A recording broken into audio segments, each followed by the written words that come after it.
As you may or may not know, my wife and I just got back from Vegas. It was a great trip. We ate, we drank, we had a blast. But then we got home and looked at the credit card, and I gotta say, it doesn't matter how much fun you're having, $25 for a drink is a ripoff. Frickin' Vegas. I hate getting ripped off, and so do the lads over at Harry's. They spent years watching the razor blade companies rip people off and said, no more. Not all heroes wear capes, my friends, and they want to prove that they're legit by offering you hot dogs a $13 trial set for just $3 at harrys.com/RTG. I've been telling you about them for months, and I'm genuinely proud to have Harry's as a sponsor of this show. I wasn't kidding. The plastic, futuristic-looking crap razors you get at the store are overpriced and they're poor quality. Harry's blades are crisp, clean, and classy. They're the kind of razor you'd expect your grandpa to have on his bathroom counter. And most importantly, they work. Shave after shave, they're so smooth, they're precise. I used to go through the crappy store blades all the time, but Harry's are built to last. And they're not just better quality than the other names, they're more affordable. And they deliver. Just set your schedule, and for as little as $2, new blades, shaving creams, lotions, everything you need, right to your door when you need it. I genuinely cannot think of a reason not to try Harry's. And I'm not just saying this because they're sponsors. They're the best shaving supplies I've ever used. Try them out, and if you're not happy, your shave's on them. And unlike the other subscriptions, they're really easy to cancel if you want to too, which is a nice bonus, but believe me, you're not going to want to cancel. Getting ripped off isn't funny. Switch to Harry's. Get started with a $13 trial set for just $3 at harrys.com/RTG. That's harrys.com/RTG for a $3 trial set.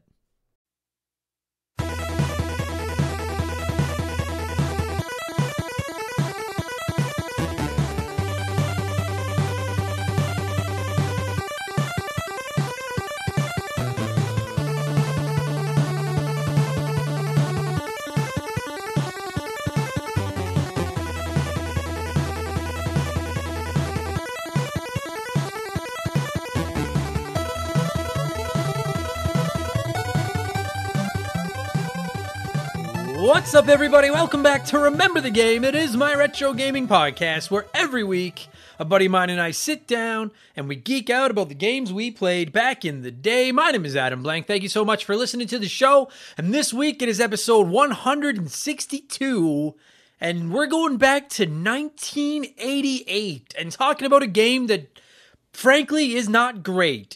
I don't even know if I would go as far as to say that it's good, to be honest. I think it's fucking horrible. But in an ocean of horrible NES games, this one seemed to float to the top because everyone seems to know about it. We're going to talk about Skate or Die. We had listed this game on one of our Patreon polls about a year and change ago, and normally the spots on those Patreon polls are reserved for games that I didn't play that you guys want covered on the show. But someone had suggested Skate or Die a while back, and I was thinking, like, I remember renting it, but I don't remember anything about it. I don't remember playing it, and now that I've replayed it and we've done the podcast about it, I remember why I don't remember.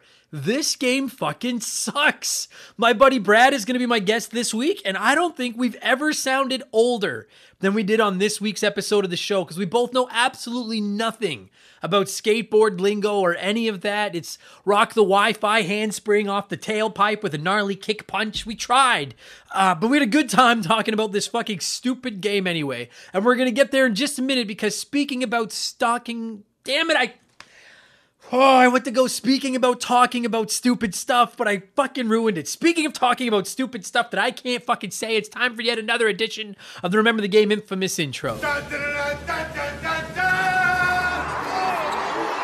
Oh, that was horrible. Welcome to the podcast. Thank you very much for listening. If you're new to the show, consider this your warning. Our intros are pretty long, but they don't suck.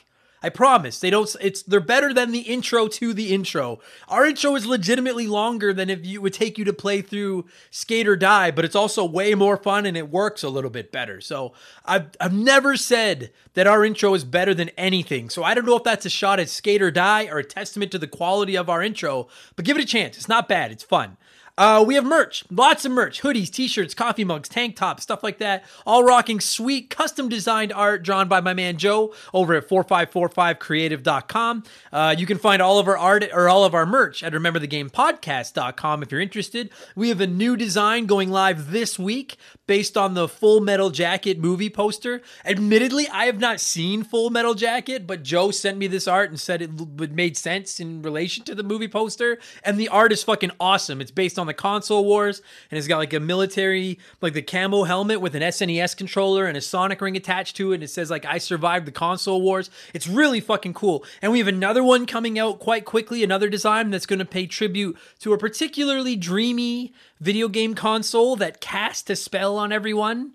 Get it? To cast a dreamy spell? And if any of you motherfucking Saturnian fans come in here and say, forget that, where's your Sega Saturn shirts? You're on quintuple secret probation, okay? Although, I will say, bet your ass, at some point we're rolling out a Sega Saturn t-shirt. If I have to listen to all you Saturnians invading our community, you bet your asses I'm going to try to cash in on it. So, lots of cool design. Like, we really do... Joe is awesome. He's such a great artist, and we really do envision this thing as just a collection of rad-looking retro gaming designs, not even all necessarily tied back to Remember the Game. So there's Remember the Game art over there. There's our gaming mashup lineup where we take great characters, squish them together. Now we have the Console Wars Survival t-shirt, the Casting of Dreams shirt that's coming very soon.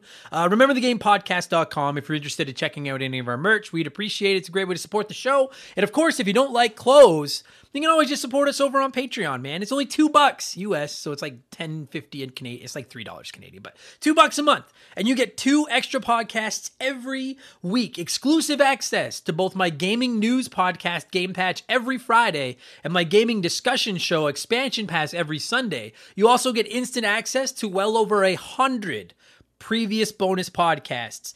If you've not listened to Game Patch, my gaming news show, it actually has been much more well received than I expected, because I think gaming news podcasts are kind of boring these days, and I just put the same spin on it that I do this, but I talk about modern gaming news, and I just rant about it and stuff like that.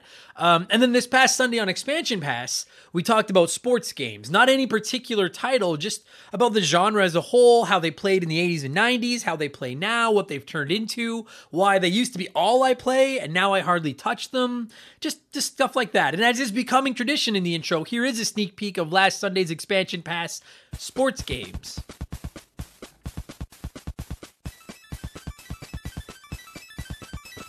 Jesse Clark wrote in and said, I've always loved playing baseball games on my NES and SNES. Bases Loaded 2 and All-Star Baseball, baby. And football games are always fun on the NES or on the SNES as well. Now all the Madden games have too many button combos and shit after the play has been decided. I'll stick with my old school gems. I do have a sweet baseball game for my Dreamcast, though. Maybe I'll play that shit tonight.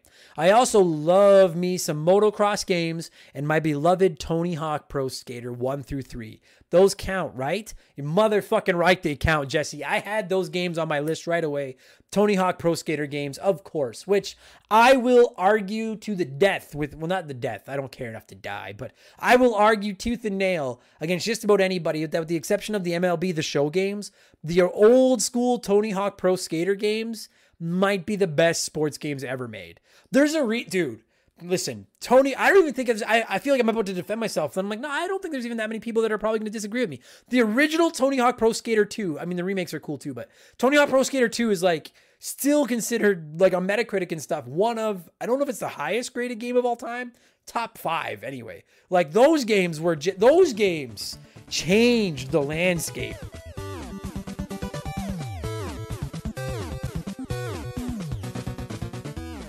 So that was last Sunday's episode. And now for this weekend show, our topic is in the hands of our community, of our Patreons. As it's the final episode of the month, our Patreons get to vote for what the topic is going to be. The poll is running right now, and best video game openings/beginnings, favorite games you've never finished, and biggest gaming disappointments are kind of in a 3-horse race. So one of them is probably going to win and probably going to be our topic for Sunday, but the poll runs for another day. So again, $2 gets you instant access to all those podcasts, plus new ones every week, plus access to our Discord, the chance to vote in our Patreon poll at the beginning of every month, the ability to submit comments on our podcast. You can DM with me, and you get a shout out and get to hear me mispronounce your name like I'm about to do to all of these people. A huge thank you to our newest Patreons, Andy Cunningham, Travis Kuzintz, I'm sure I said that wrong, Travis. I apologize.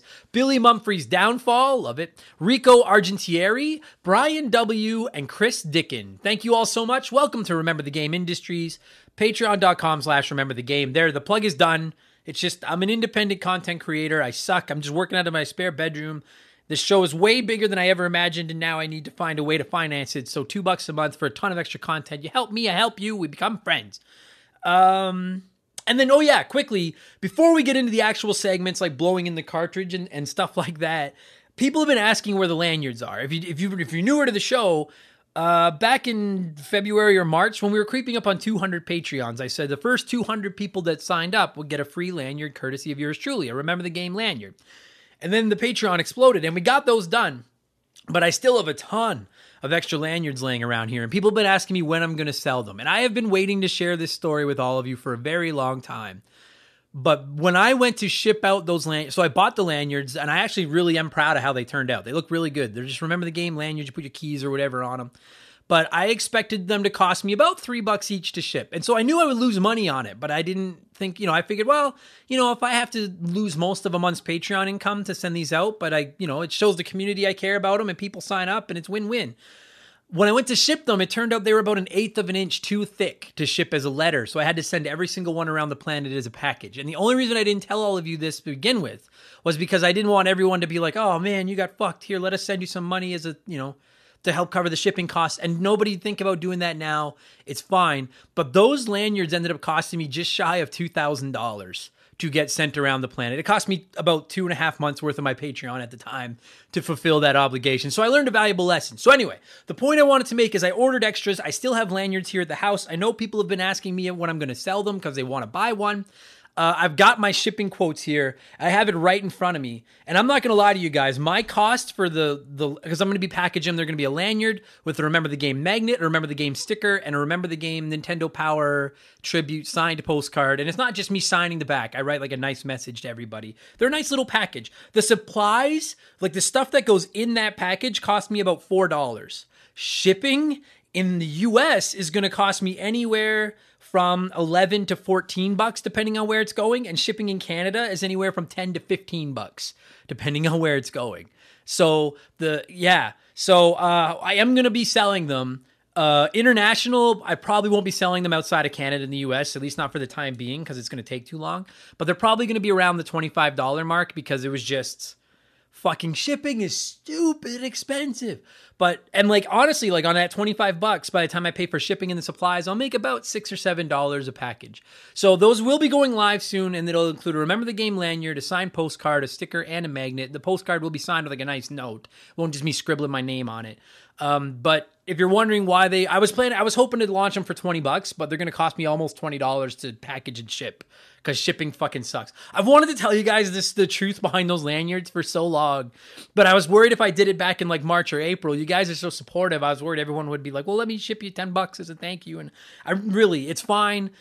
It's more than fine. We're fine. Everything is fine. Comedy's back. They're paid for. I just learned an incredibly valuable lesson that day about making sure I get my shipping quote before I put something up for sale or offer to give away stuff. So the lanyards are coming, I promise. For those of you that have been asking, probably in the next week or so, I'll have them up. They'll be for sale via PayPal if anyone is interested. Okay, that's enough blowing myself this week. That was a long intro to the intro. Let's get into the fun segments like blowing in the cartridge. It is our opening segment here on the show. I read a few comments and questions from our Patreons, usually gaming related, but not always. And we, in fact, call this segment blowing in the cartridge. He blows all right. He blows big time. That's it, honey. Get into the spirit. Let's blow. And our first blower this week is Holmes, who wrote in on Patreon and said, "Hey Adam, I'm fairly new to the whole podcast thing, and I've been loving your content. I've been listening to your backlog and recently stumbled on your episode about Bubble Bobble. And holy shit, did that bring back memories. I remember growing up, I used to play this game with my grandma all the time. And not to shit on your gaming ability since you haven't beaten it yet, but I remember beating the game several times with her as my wingman. That is totally shitting on my gaming ability, Holmes, because I was admitting that I've never beaten Bubble Bobble, but it's fine. That's why I read it, because I thought it was funny that it was just casual shit. Holmes, casual shit. Holmes continues, I hadn't even thought about this game in probably 20 years, and you inspired me to bust out the old NES and share this game with my kids. Cheers, man. I appreciate what you do. Well, I appreciate what you do, Holmes. Thank you for writing in. Thank you for the support, and I'm glad that the show made you feel better about yourself, and thank you for just very subtly taking a little bit of a poop on my gaming abilities. I gotta beat Bubble Bobble. I gotta just sit down and beat it. I haven't tried seriously to beat it since I was a little kid. I should sit down. I got to the boss. I can't beat the boss. You should go back. If you haven't listened to it yet, it's in the archives. There's an episode about Bubble Bobble. And I explained how we used to get to the final boss as a kid, but we never beat him. And now Holmes is like, hey, I beat him with my grandma. You suck. You didn't say it that way, but it was there. Well done, Holmes. Congratulations. And shout out to your grandma. John Woodruff wrote in and said, hello, Adam. I hope you're good, my dude. I am good, John. I hope you're good. John said, has there been any game that surprised you since you started your podcast? Or maybe a game that's had the opposite effect, and now you think it's a bit wank compared to what you remember? I love that term. I've never heard that term, wank. I like that. Or maybe I have heard it here on the show. I like that term. If we're talking about games that I had played prior to launching Remember the Game, and then my mind changed since I played it for the show, you know what? Mario 64 is the one that stands out to me. Probably the most. If you guys, episode 50 of Remember the Game was about Mario 64, and I historically did not really care for that game, despite being a Mario super fan. But I replayed it when the All-Stars collection came out, and I don't know if it was from playing it with the Pro Controller, or maybe my palate is just a little bit more refined when it comes to games, but we did a second episode about Mario 64 where I basically apologized to it. I've really done a 180 on that game. Another one I would say is Teenage Mutant Ninja Turtles for the NES. I liked it as a kid, but I thought it was impossible. And if you go to our YouTube channel, I've actually posted a walkthrough. I played Ninja Turtles so much about a year ago that I actually figured I beat it without cheating, without spamming scrolls, nothing. And I've done a complete 180, and now that game went from like a nostalgia trip to being like, I actually think that's a very good fucking video game. As far as games, I'm trying to think of one that's worse now than I remember.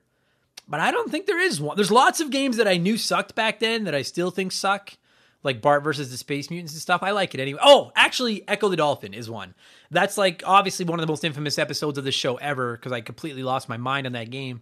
But as a kid, I would play it at the dentist office and they had a Sega there. And I was always like, this is fun. You get to play as a dolphin. This is rad. And then for the podcast, I actually sat down and tried to play it. And I was like, this game fucking eats all the ass it can find. So that's a wank. Echo the Dolphin is officially a wank. I think that's how I use the term properly. So thanks for the question, John. I hope that answered your cue. Vincent L. wrote in and said, hey, Adam, I hope all is well in the good old Canadian neighborhood.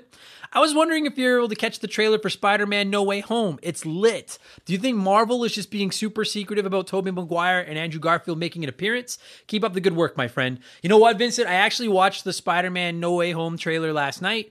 If you're newer to the podcast, I'm not a big movie guy, but I do love Spider-Man. And I actually thought the trailer looked fucking awesome. I cannot wait to see that movie. I think Tom Holland is an incredible Spider-Man. And I do absolutely think, and I know nothing about it. I haven't read any spoilers. I go into my movies trying to read as little information about them as possible, but I absolutely think that Tobey Maguire, after seeing that trailer, I think Tobey and Andrew Garfield are going to make an appearance, and I think it's going to be fucking awesome. And oh God, dude. Like, I was like, fuck yeah, I can't wait for that movie. Then I watched that trailer this week, Vincent, and now I'm like, now I got the raging hard on for that movie. I can't wait for Spider-Man No Way Home. And I absolutely think Tobey and Andrew will be there. Noah Bleem, oh yeah, and shout out, Andrew Garfield's a better Spider-Man than people say. I don't give a fuck what anyone says.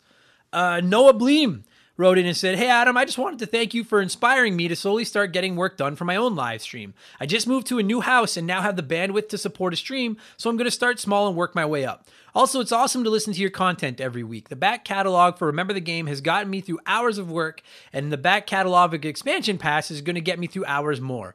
Well, thanks, Noah, for signing up. I hope you enjoy Expansion Pass. I say it many times, not to suck my own dick too much, but I personally think Expansion Pass is the best podcast we put out. Remember the Game, Expansion Pass, Game Patch, and Rambling Idiot.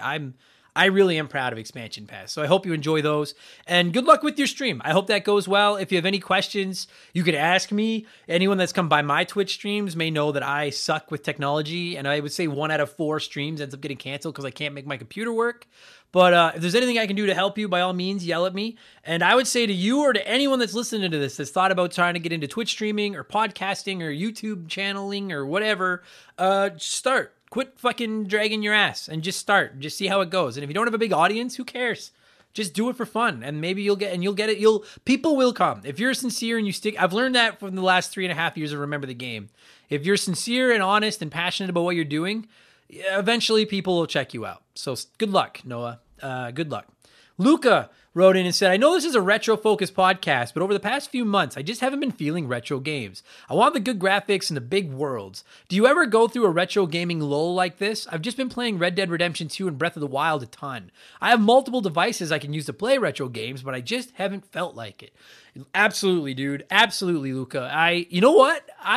The last 2 or 3 weeks, since I got back from my holiday a few weeks ago, I've had a hard time just getting into gaming, period. Like I'm playing... as you guys are going to hear later when I explain what I've been playing over the last week. But there's just not, a game isn't getting its claws in me. And I absolutely go through phases where I burn out on modern big AAA games and I just want to play retro stuff. And I go through phases where I'm sick of retro and I want to play modern stuff. Because I do think there's some charm to retro games that modern games don't always have. But I also think there's quality of life improvements modern games have that some retro games are lacking. So sometimes I like to go from one to the other if I'm playing too much of one or the other. The great thing about retro games is that they're always going to be there. And it's not like, I mean, you're playing Red Dead 2 and Breath of the Wild, so it's not like you need to play online unless you're playing Red Dead Online. But when you want to play like a big new current game before all the spoilers come out, or maybe there's a big online community for it, you're on a little bit of a time restraint. Like you've got a certain window to cash in while that game is at its peak hotness. Whereas like retro games, like fucking, Mega Man 2 is always going to be Mega Man 2. You can play it whenever the fuck you want. So if you need to take a break, it's not like they're going to go bad. Just take a break, go back to them when you're ready. Just play whatever you want to fucking play. Fuck the world. Play whatever you want to play. Couple more. So yeah, to answer your question, I go through that all the time, buddy. A couple more and then we're going to move on. Matt here said, I recently gave in and decided to buy a Switch. Anybody got any good recommendations for it? I never thought I'd give it a chance, but I'm actually enjoying it more than I thought I would. So far, I have Mario 3D All-Stars, Luigi's Mansion 3, Super Smash Bros. Ultimate, and Ori and the Blind Forest. I see there's a ton of indie games on the eShop also. Katana Zero looks interesting. Matt, I could fucking do an entire podcast based on recommendations for the Nintendo Switch. I love that thing. So I'm just going to throw out a couple of my quick picks. If you're talking bigger AAA titles, I think Mario Kart 8 Deluxe is a borderline must-buy if you like Mario Kart at all, because it is the best Mario Kart ever made. I don't give a fuck what anybody says. Mario Odyssey and Breath of the Wild are also both fucking masterpieces. And if you're looking for an RPG... Fire Emblem Three Houses, I think, is incredible, but it's a more niche game, so maybe do your homework before you plunk down the cash for that one. But Mario Odyssey, Breath of the Wild, and Mario Kart 8 are borderline must-owns, in my opinion. And then if you're looking at indies, I don't know if you've got an Xbox or a PlayStation. If you've got an Xbox particularly, a whole bunch of these are already on Game Pass. But just off the top of my head, a few of my favorite indies, Hollow Knight is a Metroidvania, somewhat along the lines of Ori and the Blind Forest, but I think much tougher and much more combat-focused, but still the exploring and finding new abilities. And Hollow Knight was my game of the year a few years ago. I thought that game was fucking immaculate. So I'll recommend Hollow Knight. I'll recommend Slay the Spire if you're looking for a card combat game, but not one where you have to stack up decks. It's the official game of Remember the Game. It's my favorite game in the last couple of years. Don't forget that if you just sign up for Nintendo Online, or a year of Nintendo Online, which is like $20, you get a ton of NES and SNES games, plus you get Tetris 99, which is the best Tetris game ever made. The Messenger is a great Ninja Gaiden fucking I was going to say rip-off, but I wouldn't call it a rip-off. Tribute. I'll say tribute. So I would recommend that game. Oh, God. So many people are going to be yelling fucking titles at me right now. Shovel Knight is one of the greatest throwback platformers I've ever played. So I hope those work. If you're interested in more suggestions, Matt, you sent that in. You're obviously on Patreon. Shoot me a DM. Let me know what kind of games you're into, and maybe I could throw a couple more ideas your way. But those are a few of my picks. And fucking props to you for having Ori and the Blind Forest, because that game is awesome. And then finally, before we move on, it's letter time. It's letter time. And Thomas Simmons, I almost said Travis Simmons. Thomas Simmons wrote in and said, in response to your recent Game Patch episode regarding the Fortnite Among Us clone game mode, I have to say I disagree with the sentiment that they did anything wrong. I can't find the specific US court case from several decades ago, but it determined that a game genre cannot be patented or copyrighted. While it feels greasy for a massive and rich company like Epic to dip into Among Us's idea, it would lead to a very stagnant game industry for companies to be able to claim ownership over these concepts. A developer's ability to clone gives good competition and leads to better games, in my opinion. What are your thoughts? Well said, Thomas. So if you don't know, we talked about this on Game Patch last week. Fortnite is rolling out a new mode called Fortnite Imposters, where you take 10 players, 8 of them are like normal players, 2 of them are imposters, and you have to figure out who the 2 saboteurs are before they kill off the 8, right? It's Among Us in Fortnite. It's Among Us in Fortnite. I will say, I agree with you, Thomas, when you say that you disagree with the sentiment that they did anything wrong and that a game genre cannot be patented or copyrighted. I agree with you that they didn't do anything wrong legally. I agree with that. I also agree with you saying developers' ability to clone games gives good competition and leads to better games. I agree with that as well. I just plugged Shovel Knight, which is one of my favorite games of all time. It is an awesome, modern, retro-styled platformer that steals so much from like Mario Brothers 3, Mega Man, DuckTales. Look at Bloodstained Curse of the Moon is blatantly Castlevania 3, but reskinned, and I think it's awesome. I have no problem with developers sampling, borrowing, basically just straight up stealing and copying other games' ideas. My 2 issues with Fortnite Imposters are that, one, Innersloth, the developer of Among Us, is more than happy to just collaborate with anybody. They've already said that. They would have loved to collaborate. Epic has so much money that they were like, no, we're not going to share the profits. We'll just make our own version of Among Us. And my second issue with Fortnite Imposters and what they did is that they didn't change anything. It's even almost the same map. Like it was one of those copy our homework, sure, but just make sure you change it a little bit. I don't mind if you want to steal the idea. No problem with that at all. Look at the amount of people that have stolen kart racing from Mario Kart and blah, blah, blah. I have no problem with that. But I feel like they could have gotten a little bit more original than to basically just white out the word Among Us and then scribble in Fortnite Imposters on top. That's all I want. I not only have no problem with it, I encourage, like you said, game developers lifting from other games' ideas and then making them their own. I have no problem with that. As a stand-up comedian, I do that. As a podcast host. Dude, Retronauts, I don't like Retronauts, but that podcast straight up inspired me to start my own. I have no problem with that. But it's just put your own twist on it. Or if you're gonna just blatantly do what they did, collaborate with them and help both companies make money. That's my problem with Fortnite Imposters. I hope that makes sense. I just wish they had changed something. Put a new hat on it. Fucking shout out to anyone that gets that reference. Something. But I appreciate the write-in, Thomas. I like when you guys challenge me on stuff and say you disagree with my opinions. I'll read those comments all fucking day. That'll do it for Blowing in the Cartridge this week. Thank you to everyone that wrote in. I know I can't read all of them, but I try to read as many as I can. Let's change things up and let's get into our Smash Hit segment, the official game show of Remember the Game Industries. Play one, remake one, erase one.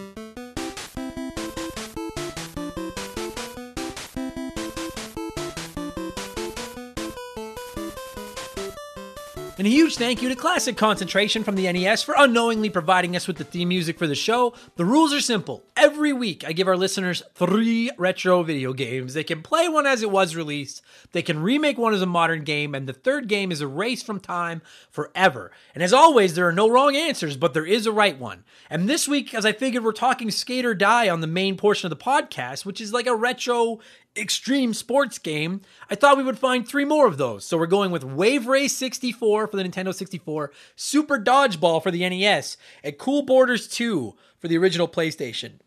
And I know some people might say dodgeball isn't considered an extreme sport per se. Do you ever take one of those balls in the face? That's fucking intense. That's extreme pain. That I can hear that fucking boom sound they make right now because poor little lazy-eyed Adam got hit in the face all the time.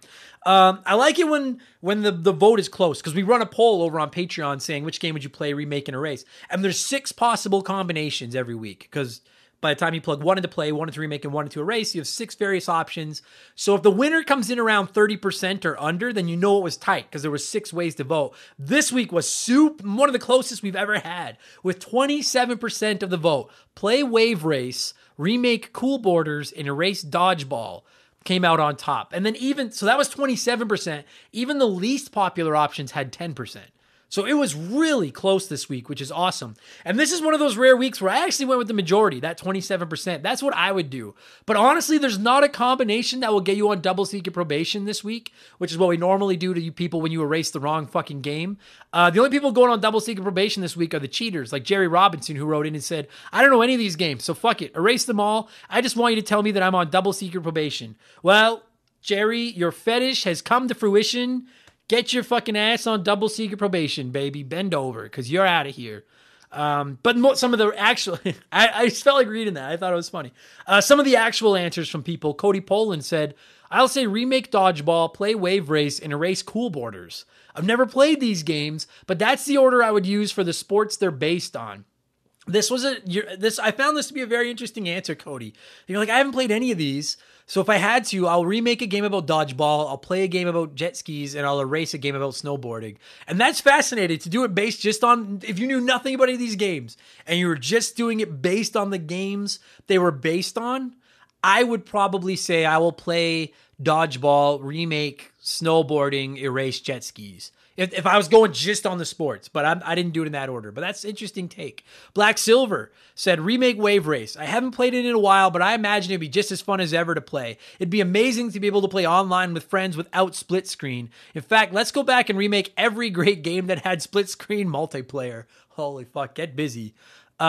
Black Silver said, erase Super Dodgeball. I remember renting that game once and being bored within the first 5 minutes of playing it. I'll go play Double Dragon instead and throw a barrel at some faces. If you can dodge a barrel, you can dodge a ball.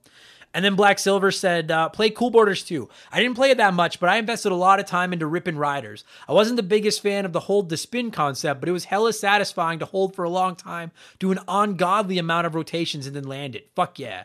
Yeah, the thing is like, I don't have a beef with any of these games. I've played all three of these games. I like all three of these games. I do remember playing Cool Borders and liking it. I find that you were bored of dodgeball within 5 minutes interesting. Maybe I only ever rented it once and played it as a kid. So maybe now if I was to go back, I'd be like, this is boring. But I remember liking Super Dodgeball back in the day. And dude, Wave Race 64 was the bee's knees. Billy Mumphrey's Downfall. I love that fucking handle. Wrote in, shout out to anyone that gets that reference. What a great fucking reference.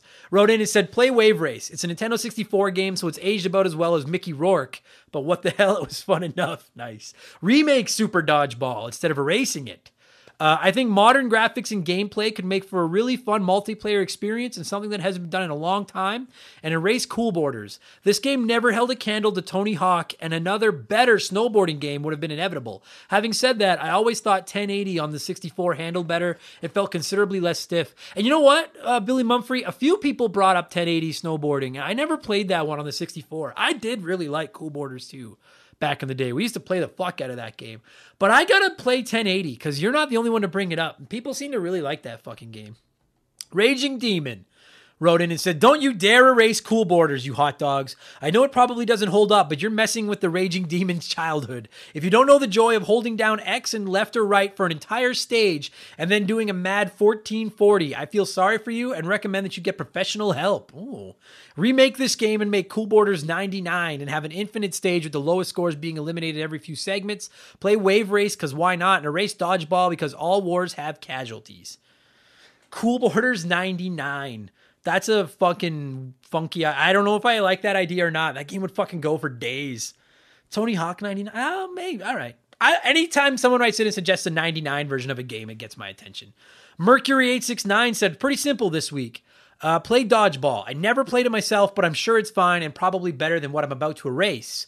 Remake Wave Race. This game could be something really special with the graphical power available now, and the Nintendo 64 version was pretty sweet. And then erase Cool Borders. For this era, 1080 was the only real snowboarding option on the market. Losing this game will not affect future titles that are out now with SSX.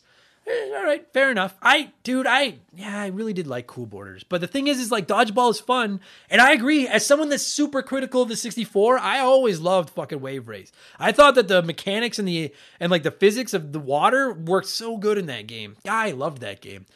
And then Lil Bunny Fufu 89 wrote in and said, you play Super Dodgeball because that game is great and shouldn't be judged by its cover. I think it has a great fucking cover. Remake Wave Race. It's great as is, but it could use an upgrade like every game from that era. Erase Cool Borders. It doesn't really stand out amongst all the other snowboarding games of the late 90s and early 2000s. Besides, I'd rather play Snowboard Kids. I always thought Snowboard Kids sucked, but I never played it. I always just thought it looked stupid. So that's just a few of your opinions. Like I said, I'm going to go with the poll winner this month. 27% of you said the same thing I would do, including Denzalo, who said, Adam, you're a monster, but these are excellent choices. Play Wave Race 64. I still fire this up from time to time, and aside from the blocky graphics, it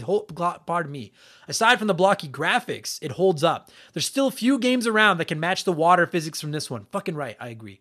Remake Cool Borders 2. This is one of my most played games on the PlayStation, and every time I see the name Cool Borders, I can't help but go, Cool Borders. Here we go. An updated engine and perhaps trick overhaul would make this a winner. Erase Dodgeball. Nothing against this little guy, but it's just the lesser of the three, and there was just that Dodgeball Academy released, so that's sort of a clone around way now anyways, and I hear it's quite good. I've actually heard that new Dodgeball game is quite good as well, so that's kind of why Super Dodgeball found itself in my erase as well, because my personal thoughts are I would play Wave Race 64, and I was really torn on remaking this or Cool Borders, but from what I remember, Wave Race played fucking awesome back in the day, and I think it would still play. I remember I played the fuck out of that game when we got it, so I'm going to keep Wave Race as is, and I'm going to use my remake on Cool Borders too, because I liked that game back then too. I can't imagine that fun to play today, but imagine a Tony Hawk Pro Skater remake style snowboarding game.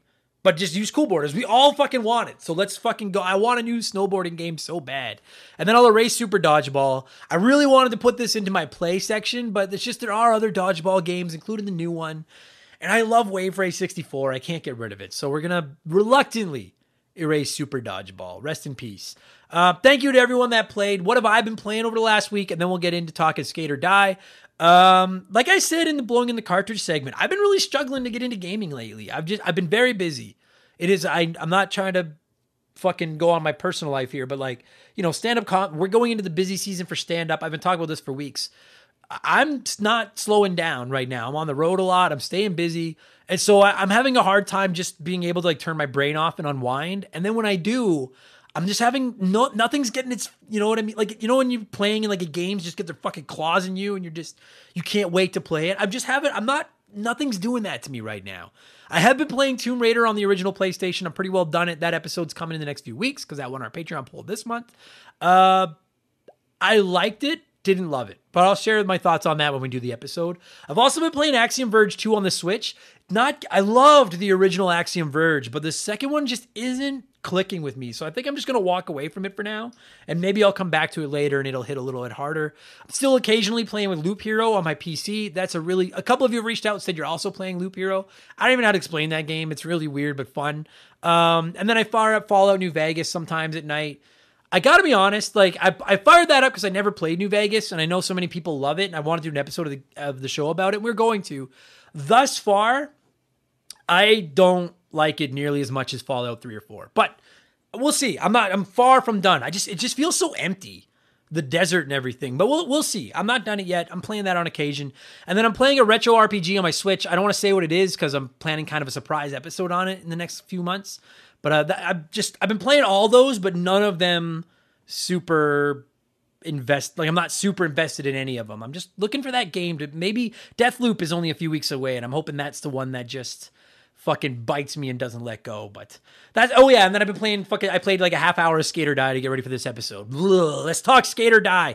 I like to read a few of your comments before I get going. Lord Finish wrote in and said, kids these days don't have a clue how skating was back in the 80s. I mean, we looked exactly like the boy on the cover with the colorful clothing and knee and elbow pads. We didn't have helmets though. And like our fashion choices, this game also sucked balls. It was awful, but we loved it because it was the only game about skating, which made it suck even harder. It was the same problem that we had with many games back in the day. None of us could speak or read English, so the manuals were useless and you always had to just figure it out. And I remember that this game had a pretty long and slow learning curve with the controls. Anyway, we loved it, played it, and enjoyed it because it was a skating game, and we just loved everything that had to do with skating. So if you don't know, Lord Finish is from, I assume, Germany with that Finnish handle. I'm just kidding, I know.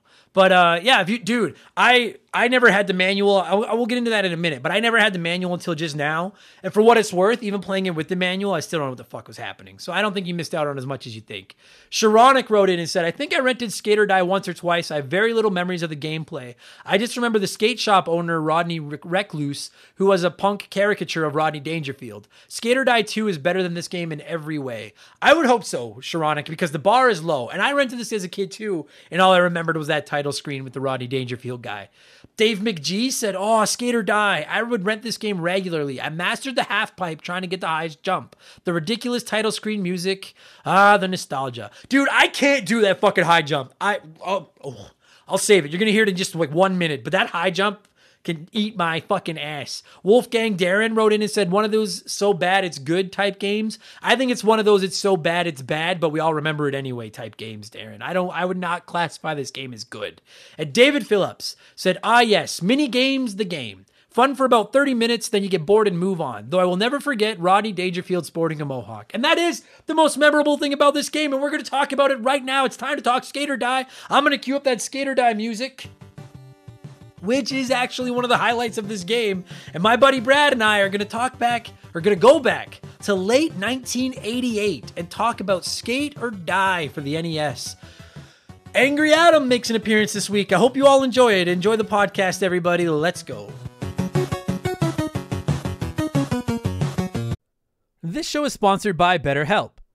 Everyone that listens to this podcast knows about our illustrious CEO, my dog Molly. But the other silent partner behind the scenes is my wife. And let me tell you, my friends, a 17-year relationship with another person that has to talk to and live with you is a lot harder to maintain than one with a dog. We've had our ups and downs, and as you all know, a relationship isn't all sunshine and rainbows. They can be a lot of work.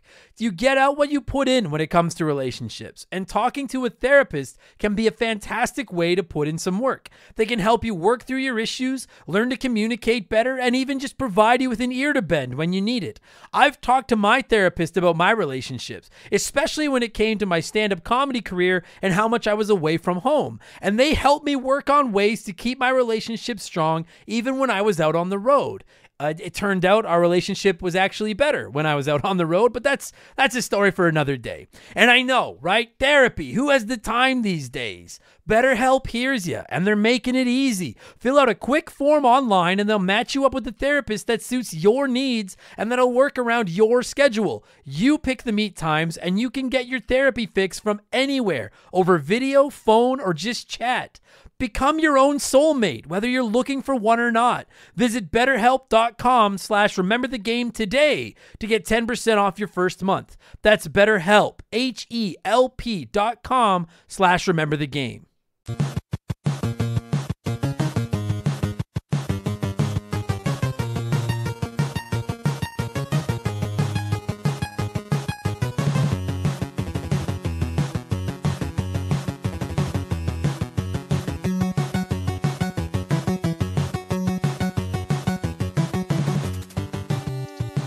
Okay, so joining me via the blank phone this week is a very good friend of mine, returning guest to the show. He's been here many times. It's my good friend, Brad. How's it hanging, buddy?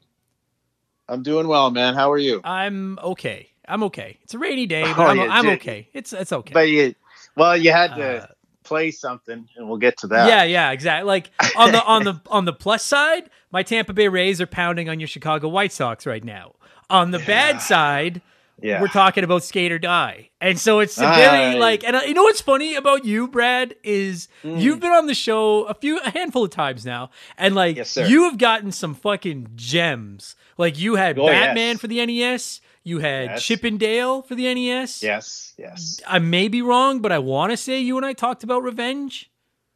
Yes, we did. Yeah, WCW NWO Revenge, great fucking game. We also did WrestleFest. Yeah, the arcade version. That's right, the arcade game. So you've had some beauties, all right. Yeah. But you've also had Shaq Fu. Yes.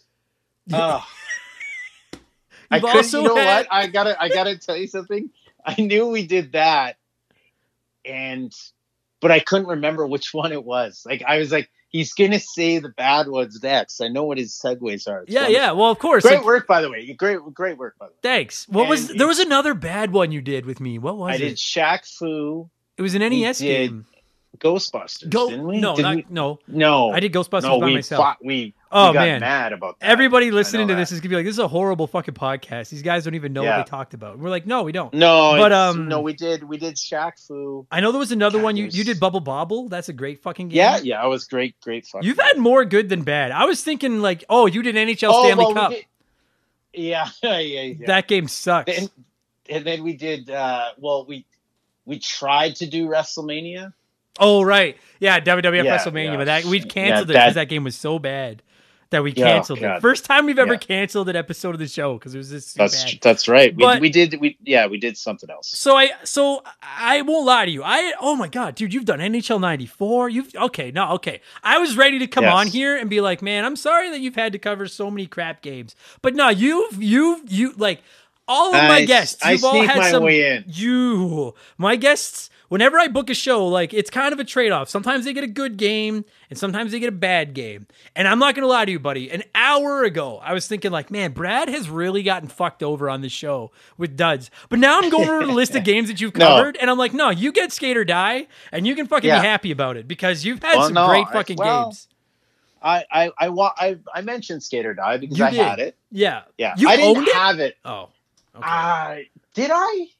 Now, I- okay, wait, just wait. You know what's funny Yeah. about that is that most people, they know the games they owned as a child, but this game Yeah. is so forgettable that I get that you were just like, did I own this game? Like it's so, and you know what the funky thing about this game is, Brad, is that everybody knows it. And I Yes, I yes. don't know why, because like I do. Okay, go. Yeah, why? Why does everyone know about this stupid game? Because we all, again, you and I, we've talked about it on certain podcasts for games. It's the cover, man. Yeah. We saw the cover, cover's the good. lettering, and you know what? Skateboarding was fucking taken off, man. It does have. So, it has. It's got a cover that everybody knows. It could- you Yeah. you know when you hear the word Skate or Die, it's the guy flipping, and that's we're doing the whatever the hell. You might know what it is. I don't know either. No. But you know what? I remember that cover going Skate or Die, Yeah. and I had to play it. It's so funny. It's one of those games that's just it's a memory. It could the be cover. like, and like, don't hold me to this because I'd have to look, but like that could be top 20 NAS box art. Like that's great. I'm looking at the box Yes. art right now. That's Yes. great box art. Plus, like, and like the thing about it, because you're right, skateboarding certainly wasn't like, this wasn't the Tony Hawk era or fucking anything No, like that. no, Like I no, couldn't no. name a skateboarder from But the this late was- 80s, but it was I'll like say, the Ninja yeah. Turtles were skateboarding at this point. And Bart Yes. Simpson was always on his skateboard. And we had friends who had skateboards. I had a skateboard. Yeah, you had- wow. I couldn't do anything with it, but I had one. Wow, like I had a was Ninja gonna Turtle say skateboard. and I'm not taking a shot, but I would think your vision would. Oh yeah, no, it was bad. It was bad. Yeah, like the that's fact that I not a really survived is great because I should. Well, and again, I think, but you said Tony Hawk. I think the main peak era for skateboards would be, like you said, Ninja Turtles, and then it went down for a long time, and then Tony Hawk, boom, Oh back yeah, up. dude. Like when we Do were you in know what high I mean? school, Like, like there was a late dip, like- '90s, skateboarding was just like I know skateboarding's big today too, but like Yeah, that oh, it's renaissance of huge. skateboarding coming back, like when we were in junior high and high school, was just. But there was, insane. like we didn't have skate parks. Like that's No. a perfect example. It's huge now, and Tony Hawk, obviously, again, is a huge part of that. But there was no skate parks in Edmonton. You just saw a group of dirty looking kids with skateboards. Yeah. And you know, like what's- but it's funny though because like I mean neither of us even knows what the name of the move the guy in the cover is doing. We don't know anything about skateboarding. No, I was. You know what?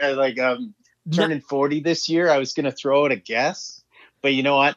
That's such an old man thing to do. Yeah. Is sit here, Yeah. Is it one of them? And no, I'm not. Oh, he's doing one of those hand flips. Those Yeah, hand yeah, flips. That's a exactly. great trick. Michelangelo does Yeah. a hand flip. But like, Yeah. so we're both Yeah, sitting no. here and like, neither of us skateboarded. Neither of us knows anything about skateboarding. I don't know about yourself. I don't consider myself like I'm new. I'm certainly not an old man who's like these fucking punks with their skateboards. I'm new, like, I think skateboarding is cool, but I don't watch it. I Yeah. don't care about it. Like I'm neutral on No, skateboarding. no. But for Yeah. some reason, this game, when it came out, I don't know what it is. Like, dude, the amount of times You that my brother and saw I it out rented at the this video- game. Yeah, you saw it at the video store. Yeah. Because And you skateboarding is just- like Bart Simpson and the Ninja Turtles made skateboarding seem cool. Yeah. And so, and if I'm, You- and I, by the way, there's a reason why you had to rent this game multiple times to play it, because it was fucking ridiculously hard. and And yeah, just, yeah. it's Like, now the thing about that is like, listen, everybody, like I try to be, what's the word I'm looking for? I try to like Civil? Yeah, civil Smart? will do. No, I'm certainly not. No, you can't claim to be smart when you can't think of the word Have you're trying thoughts? to say. Yes. But like, I try to like respect when games came from, and it's like, listen, if it's like if something's a product of the times, then I try not to hold that against it too much because that's just what it was back then. But this game, I remember renting this game as a child. And I just played it this morning again, getting ready for this podcast. And I read listen, as a kid, when I rented it, I didn't have the instructions. I looked up the instructions today. I had all the instructions. I had everything. And I don't understand how to play this video game. I don't understand it. And I'm not like, this isn't a product of the times. This game just doesn't work. It's that simple. It doesn't work.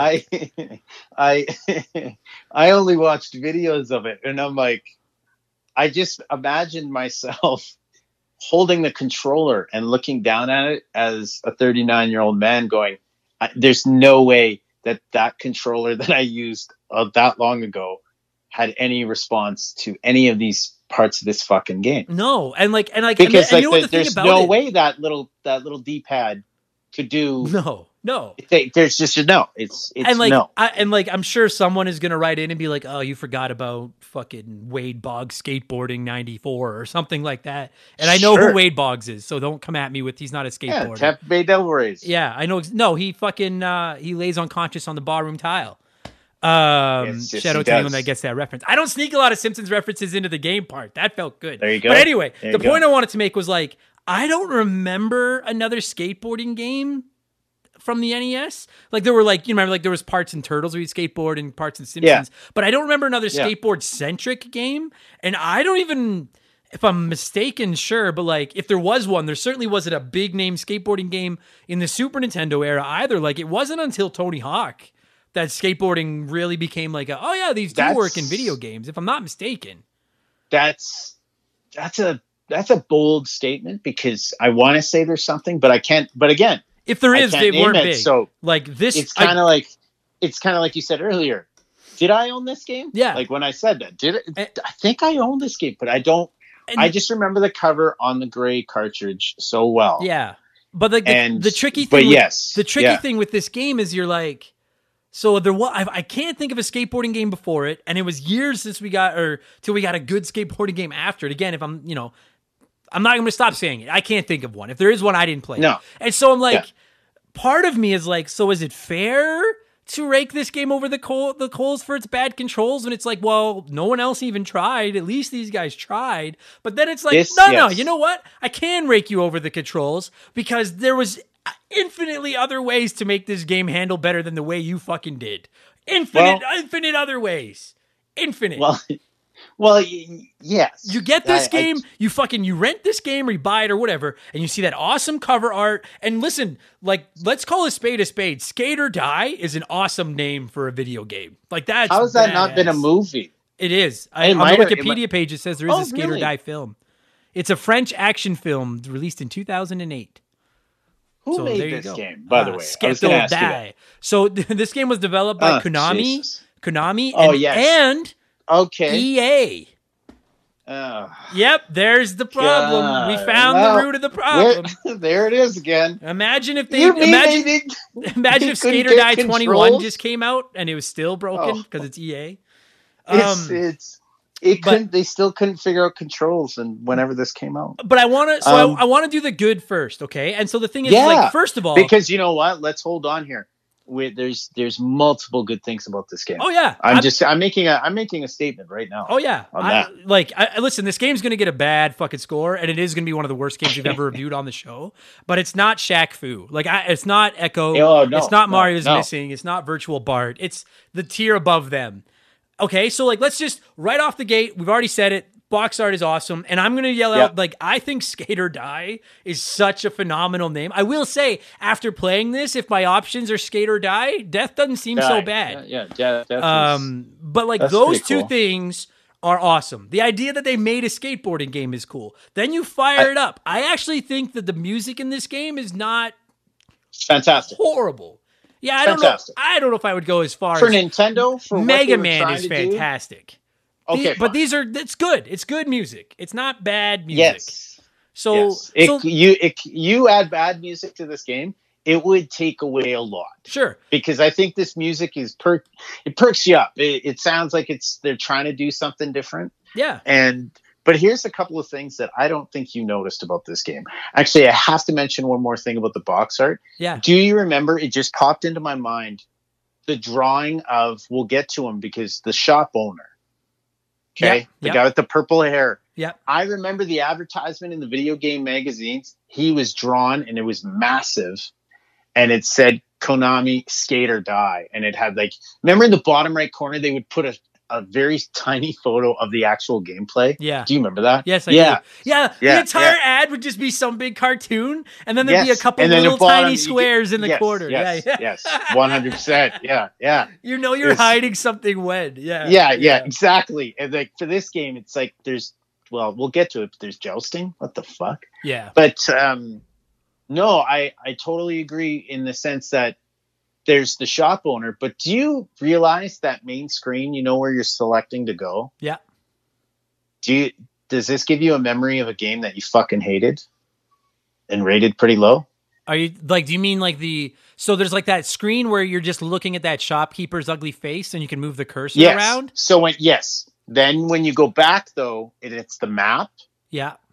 What does that remind you of? Nothing. What? I hate that fucking map. Because I'll get into that in a minute. Ghostbusters. Oh, I don't think I'm listening. I'm not. Remember the map parts? Oh, I remember. I've done an episode about Ghostbusters, and I love Ghostbusters, and I'm not defending Ghostbusters, but I will say I do like the map in the overworld in Ghostbusters better than this one.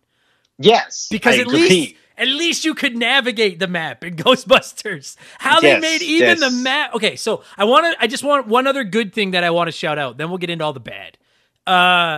That not the map screen, because the map screen is going to go to the bad, but when you first start up the game, it just starts off with a still image, and you're basically at a skate shop, and you're talking to this ugly fucking guy with a purple mohawk. Yes. He's just makes me look like a 6. Great image though. Great image. Of course. Yeah.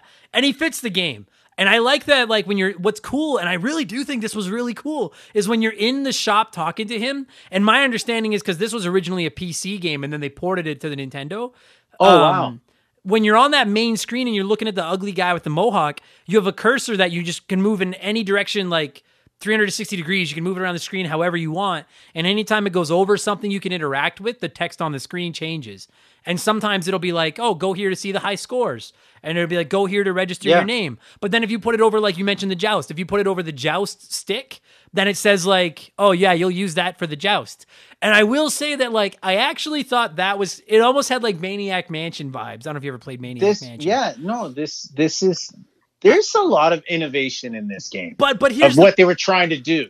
But here's the problem is they shouldn't have. The single funnest thing to play in the game is that still screen where you're just moving around the cursor and looking at this ugly man. Yeah. That's fun. And I was like, dude, I remember firing up this morning and I picked up my controller and I was like, fuck yeah, okay, I remember this. This is rad. And then once you can either choose to practice or do the campaign mode or whatever the fuck it's called, competition, I mean. But then once you pick one of them, then it drops you into either skating, or if you go practice, then you go out to this overworld hub you mentioned where you can pick which event you want to practice. Then you have to actually control your skateboarder to whichever event you want to practice, and you look like a kid trying to learn how to ride a bike. It's so hard to just get them to. It should not be difficult to navigate. It's just all you had to do with that was port the map you had up there, that mode. Or let me pick. Or just let me use up, down, left, and right to move my skateboarder up, down, left, and to where I want to go. Why do you have to make it so fucking so? Okay, so I'm trying to think. I might be out of good things to say. I'm not going to praise graphics. I'm not going to praise the controls. We're going to get into the game modes. I praise that still screen, and I praise the soundtrack and the cover art. Yes, that's where I will just say the attempt at innovation of a game. I'm going to say that it's trying to be nice and political. Yeah, I'll give it that. There's a they're trying here. But the thing is but it's just not good. No, and the thing about it is they could have dimmed it. They could have dumbed this game down a lot. Yeah, and they could have came up with something good. See, I think. I was ready to say that I would give them credit for the innovation of trying to do a skateboarding game. But the thing is like the first ice hockey, the first baseball, the first football, the first basketball, the first dodgeball, volleyball. I mean, well, no, wrestling, there's some pretty bad wrestling games. But by and large, the first attempts at like sports on the NES were not nearly as bad as this one was. I promise you, and this isn't hindsight, I promise you we could have come up with a better way to do it than this. Yes. Like, God, fuck me. Okay, let's go right into it. Event 1. Wait. One last thing.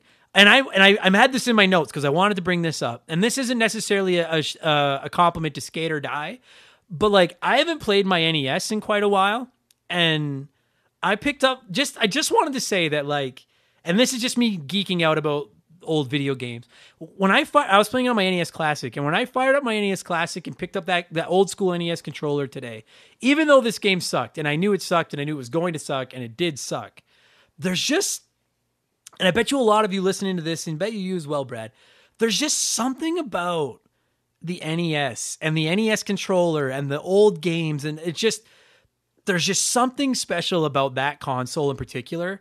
And maybe it's just because that was my first system, but like every time, it's the greatest console of all time. It's the most iconic. It's the GOAT. It's the Gretzky, because you know what? Nobody can just touch what that brought. It was just it's just because there's so many bad games for it. Like it's not even funny how many bad games there are for it. Yeah. But it started home. It's the home entertainment system. It is what you don't have the Nintendo, and you like it just continues at the Atari.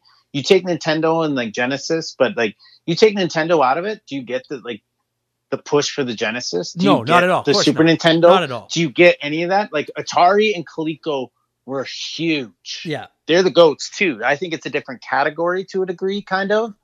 They're the GOATs, but you can't go back and do a podcast on Cowboys.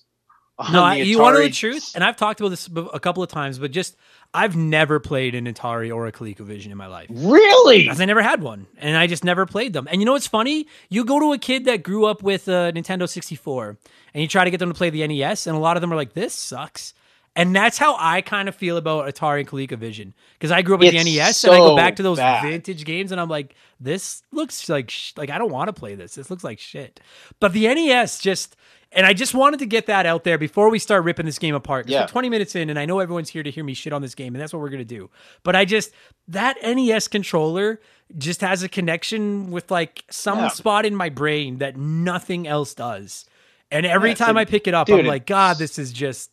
It's like melatonin. It kicks in, and you're just, it's a warm feeling. Even when you want to pick it up, the little mini, and probably chuck it across the room trying to finish a game. Yeah. From back then, or like... Oh, my controller for my NES Classic is broken. Like it's barely hanging on because I've thrown it a few times. Yeah, but that's what it is. It's the feeling. It's just it's a system. I don't think we're ever going to feel that again. No, we obviously, never will. because but I love my PS5. I think it's amazing. Sure. I enjoy it. But again, it's not what it was. No. And it's just being a kid.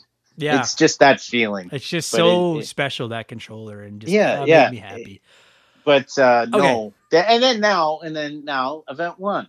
Okay, so yeah. So when you play it, there's 5 events, and you can either just do practice, where you can just go play the events out as much as you want in any order you want over and over again, or there's competition. And you know what? I want one other cool thing. Okay. When you play the competition, you can have up to 8 players register their names to play. And then you play the competitions, you play through all 5 events. And if you and I and 2 or 3 other people were all sitting around playing together, we would just pass the controller. We'd all play it. There's a couple events where you play one-on-one, but other than that, you just play, like the high jump and shit like that, where you play, each of us take our turn, and then it gives all of us a score, and it is like an actual competition. And then at the end of the 5 events, the highest score wins. that should have been included in the positives. That's innovation. That's a really cool innovation. Idea. That's a perfect example of the innovation of this game. Quite frankly, because if you 8 people, wow, I did not know that.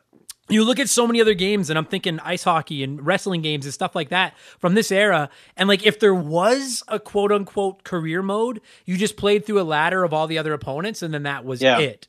So for it to actually like score you in each of these events, and then at the end of the 5 events, you have a cumulative score.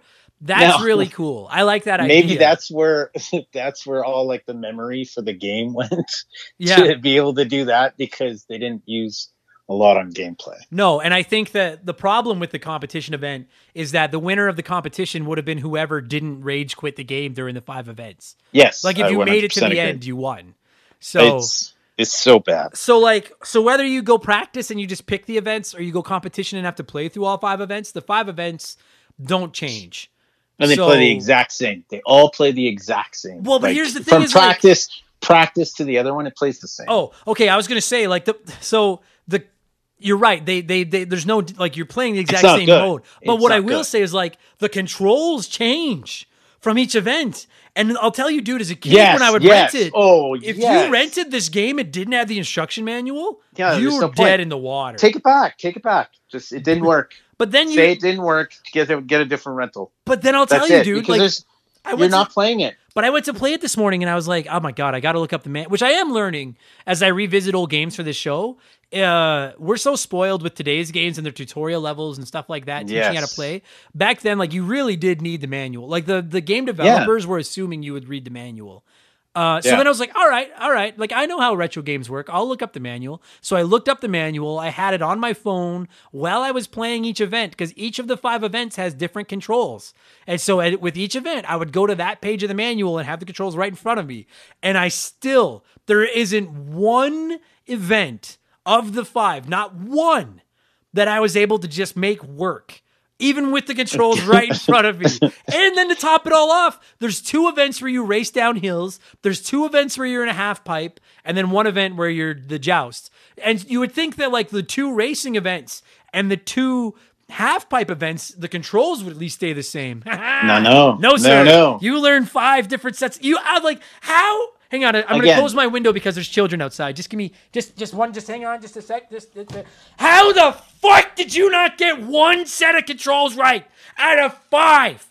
You had 5 chances. And just, like, how is it, like, I always assume that games full of, like, mini-game compilations are going to suck. Because you didn't take time to develop any one. You just went with a whole bunch of random half-assed games. Just a second. Are you standing? No, I'm not standing. I stood up for a minute to close the window, but now I'm sat back down. But the problem is that you took... How do you not... Like, usually there's at least one mini game that's like, okay, well, the other 4 suck, but if you play this one, at least it's something. They all suck! Yeah. Skate or die, kill me. Because they all suck so much ass! In the positive, it's very innovative that they went with 5 different controls. We're done with the positive. Okay. Now we're mad. Okay. Brad, you're mad. They're all just... Virtual Bart sucks, but the tomato throwing minigame is fun. Echo the Dolphin sucks, but the controls at least are good. You don't know what to do with them, but the controls at least are good. Mario is Missing sucks, but I can make Luigi go exactly where I want. Brad, I can't make the little skater guy do fucking anything in this game. No, it doesn't. Like, it's like the controls don't exist. No, because oh my god. Like let's just go right now. Boom, jousting. Number 1. Do you remember this? When Tony Hawk had that jousting, that's what I was thinking too. Yeah. This game is basically a shitty skateboarding Olympics. Yeah. It's like a little sports game, but they added jousting. So the jousting, you're in like an empty, right off the hop. You're in an empty pool, and which I actually think of the 5 modes, I actually think graphically this one looks the best. That's not saying much. But I think it actually looks... But I agree. You're like, all right, I clearly see this as a pool in the backyard, and you have a skateboarder on each end. This is a positive in this level. But like when you would interweave with the other player going up, like it looks really good. Like you could see your skateboard getting like them fading a little bit into the background. Right. And like coming back over. Like it is there and it's doing what it is. But I have no fucking clue. I remember this vividly. I didn't play it. You have. But I know for a fact I never figured out the controls for this game because it didn't respond none of it made No, sense. that's the other thing. Like to make your guy weave and go the other way. I'm like, I think it was up left or it was just, it was, I don't know. Well, not only was the control scheme hot ass, and not good hot ass, but like hot ass. Like not only was the control scheme bad, but I enjoy that mental image. Not only is the control scheme bad, but they were like, you actually were right. Like they're so unresponsive. Playing it today, I was like, it takes a good half a second for whatever you told your character to do. I remember doing this even at a younger age. I just put the controller down and I wanted to see if they would weave. And they did. Yeah. Ship moved. Yeah. I remember that. I'm not fucking around. I do remember putting it down and they actually started doing the weaves themselves. And I'm like, okay, what am I controlling? Exactly. This is my point. Like, it's like there's no response. So there was no response. None at all. So the joust, which again, I will say, while I agree with you, it plays like garbage. It probably plays the best. Not bad. It probably plays the best too. So the two skateboarders are standing on opposite sides of this pool, and one has the big jousting, but like the giant Q-tip, and one doesn't. And what happens? Which makes I don't know what. I don't either. So the one without the Q-tip drops down into the pool. Then the one with the Q-tip will drop in from the other side. And the one with the Q-tip has 5 seconds to knock the other guy off of his skateboard. And all you do is they go up and down across, like in this half pipe, like just up one side and then down and up the other side. And you can move them up and down like further away or closer to the camera. And all you need to do is you have the Q-tip is, I guess, get close to the other guy and mash A and hope that you knock him off of his skateboard. Well, you hope that it responds and swings. Exactly. It never does. You need to hit it a half a second before you're near the other yes, person. Yes, you do. It's so delayed. And it's so delayed. And there's no telling if you're close enough for it to land or whatever. And it's the first one to 3 points wins. And it's just awful. It's horrible. Awful. It's horrible. And you guys, listen. It's a horrible. And it's not horrible. only is it awful, but it's the best one. Like these are going to get a lot worse. That's the best event in the game. Yeah. And you know what's really funny about that, Brad, is like the other 4 events are basically 2 and 2, like they're similar. The joust is the weird 5th one, and it's the best one. And it was like, why did you only make one of the best one? Well, and it's one of those situations where it's like, guys, throw that in the middle or like maybe second, so you get that peak. You peaked way too early, and it's fucking horrible. So it's still a horrible mode, and it's not fun. No, it's not. So the joust is the best of the worst, but it's bad. It's like a 2 out of 10, and that's the best of the worst. Yeah. And then there's 2 events where you're in an actual half pipe instead of being in this pool. And that's another thing I don't understand is like, so then why, if the pool handles exactly like a half pipe, then why not just put the joust in the half pipe? Like I don't, but either way, there's 2 events where you're in a legitimate half pipe. And one of them is, this to me is the worst event in the game, is the high jump. And all it is you're on the left side of the screen and you drop down. Okay, everything's good to start. You're on the left side of the screen, on like standing on the ledge of the half pipe. This? Yeah, go ahead. I'm going to throw this in. Graphically, this level is Atari level. Yeah, it is. Yeah, it is. It's like does he even have a face? I don't even think he has a face. Mm-mm. It's just the helmet, right? Like and when I think they shoot it from they shoot it from the back of the head. When you crash, it looks like his brains were blown out. And all it is just it's horrible. But it's horrible. So the highlight of the 2 events in the half pipe is the very start before you drop into the half pipe. Yes. Because you're standing on the platform and your skateboard's kind of balanced there, like the cool skateboarders do, and it looks nice. And you're like, all right. And on the other side of the half pipe, there's like a ruler or like a giant ruler. And so you're like, all right, I get it. So you have to jump into the half pipe, jump up on the other side and see how high you can get. And it's like, all right, I get it. That makes sense. Then you drop into the half pipe. And I read the fucking manual I was playing. It said, while you're in the bottom of the half pipe, push toward the direction you're going, mash B to get more speed. And then when you're ready to jump, push A and you'll jump. Brad, I spent 10 minutes today in that half pipe because there's no timer, mashing B. And my thumb was starting to hurt. And I could not get him to speed up. And then I just tried to jump to see if I could jump. Do you think I ever once got him to jump off that skateboard? No, sir. No, sir. I finally just said, forget it. And when I played competition, this was as far as I got because this was the second event and I couldn't make the guy jump off of the skateboard to do the fucking high jump. I was like, how did you take something that, you know what this should be, Brad? There should be a little meter on the bottom and you just have to hit the button when you're the center of the meter. The white, you get it into the white. I was so fucking stupid. I don't understand though. It's like, so you hit A when? Like you're at the edge? I don't know. It says to hit A at the peak of your jump. But I mean, maybe the problem is that because it's the delayed controls, maybe you need to hit A before the peak because then of you your swing. Jump. I don't but don't you swing back and then don't you get like one build up or something? No, you can go back and forth as long as you want. Like, okay. I literally. But then I remember you jump once and it calculates how high you are. Then you go down and it calculates the other side, and then you go back. I mean, is this the next event? No, this is the one, but I couldn't make it. I couldn't get him to fucking jump. It's just fucking garbage. It's boring. It's garbage. You never got a good height. No. And then the computer does it, and it's like, well. Oh, the computer's fucking Air Jordan. Like, just takes off. Flying. And it's like, get the fuck out of here. Yeah, you did. You did the exact same thing. You know what the most frustrating part of it was? There's no way to just forfeit. And so I'm in the competition, and I'm trying. Because you got to try. And then finally I was like, remember I can't do this jump. And then I was like, so the whole competition mode is broken because I can't figure out how to make him high jump. And it's so bad. For my money, it's the worst mode in the game of the 5 is the high jump. It's just boring. It's stupid. Yes. It makes no sense. It's worse than Joust. It is worse than Joust. It's awful. I have nothing else to say. Oh, wow. 0 out of 10. And now event 3. Which is also in the half pipe.